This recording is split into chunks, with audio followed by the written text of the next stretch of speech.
10 lies you were told about Islam. Number 10. Muslims hate the West. Online news publication Now the End Begins, which has over 150,000 followers, stated that all Muslim children are taught to hate the West. However, an extensive survey conducted by the Institute of Social Policy and Understanding contradicts this theory. The study involved asking 50,000 Muslims across 35 countries, "What do you admire most about the West?" Research found that this idea of widespread negative opinion toward the Western world is completely false, and only 2% of Muslims in Iran and 6% in Saudi Arabia said they admired nothing. Number 9. Terrorist training camps. Martin Moyer, founder of the Anti-Islam Christian Action Network, claimed that secret camps exist across America, training Muslims for terrorist activity. In his book, Twilight in America, he describes the town of Islamburg in New York that supposedly holds bunkers, automatic weapons, and an airfield where Muslims can receive training. Islamburg is in fact just a tranquil town of 40 families, founded in the 1980s by African American Muslims escaping racism from New York City. Moyer's claims were quashed by the New York State Police, who explained that the state police were invited to their lands. "I don't know any other place where, if something nefarious was occurring, they would willingly invite law enforcement officers to come and have lunch." Number 8. No-Go Zones. In January 2015, Katie McFarland, the national security analyst for Fox News, exposed the existence of 750 no-go zones across France. She revealed that the areas prohibit non-Muslims from entering and operate under strict Sharia law, where ambulances have access only by police escort. McFarland's statements were pure speculation, as these supposed no-go zone areas were simply towns that French authorities prioritized for urban renewal and state aid.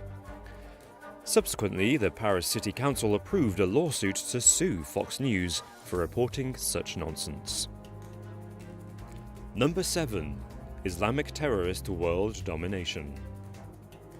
During his presidential campaign, Jeb Bush stated that the biggest threat today is Islamic terrorism.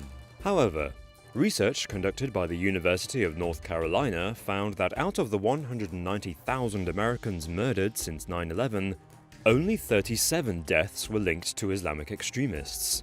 Moreover, Europol found that Islamists were responsible for just 0.7% of terror attacks in Europe between 2006 and 2013. Number 6. Celebrating 9/11. In 2015, as part of his presidential campaign, Donald Trump made a speech claiming that he saw TV footage of thousands and thousands of Muslims in New Jersey cheering as the World Trade Center was attacked. This controversial accusation prompted a media investigation into the matter, which found no video evidence. Jerry Spezial, the police commissioner of Paterson, New Jersey, which has the second largest Muslim population in the US, stated, "There were no flags burning, no one was dancing. That is totally false." Number 5. ISIS represents Islam. Father Douglas al-Bazi, a Catholic parish priest in Erbil, Iraq, stated that anyone who still thinks ISIS doesn't represent Islam, no, they are wrong. ISIS represents Islam 100%. In reality, ISIS is not just un-Islamic, it is anti-Islamic, and in the first 8 months of 2015, ISIS was responsible for the deaths of over 9,000 Muslims in Iraq alone. The terror organization has also claimed responsibility for repeatedly bombing mosques across the Middle East. Number 4. Muslims support violence. The Center for Security Policy, a US think tank known for engaging in conspiracy theories, claimed that 25% of Muslim Americans support violence against other Americans. Donald Trump subsequently used this statistic during his presidential campaign. Closer investigation found that the center is run by Frank Gaffney, an identified anti-Muslim, and that a mere 600 people were interviewed during research.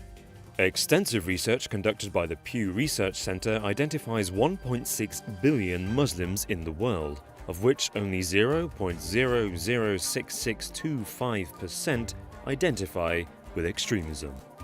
Number 3. Only Muslims in Birmingham.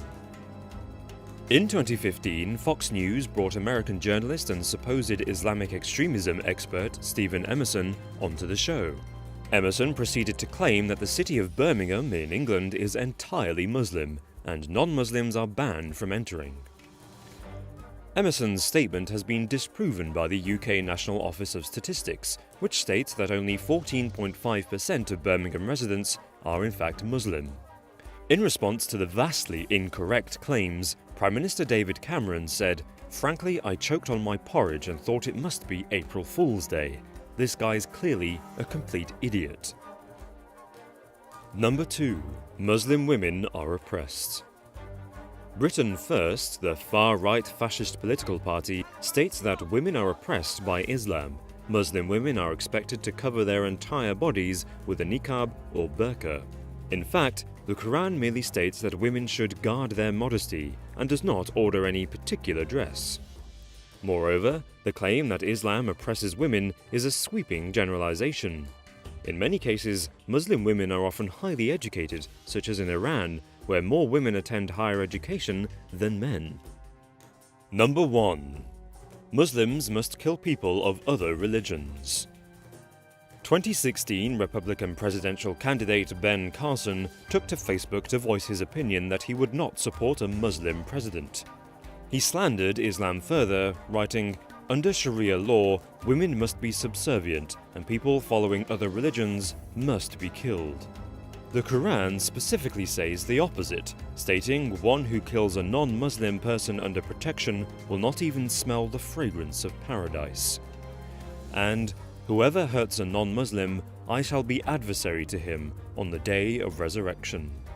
Okay, so we made this video because we feel that Islam gets a very bad rep in the press, so we decided to put some truth on what's lies and what's bullshit. Yeah, if you enjoyed the video, please give it a like and let us know what you thought in the comments. Until next time, guys. See you in a bit.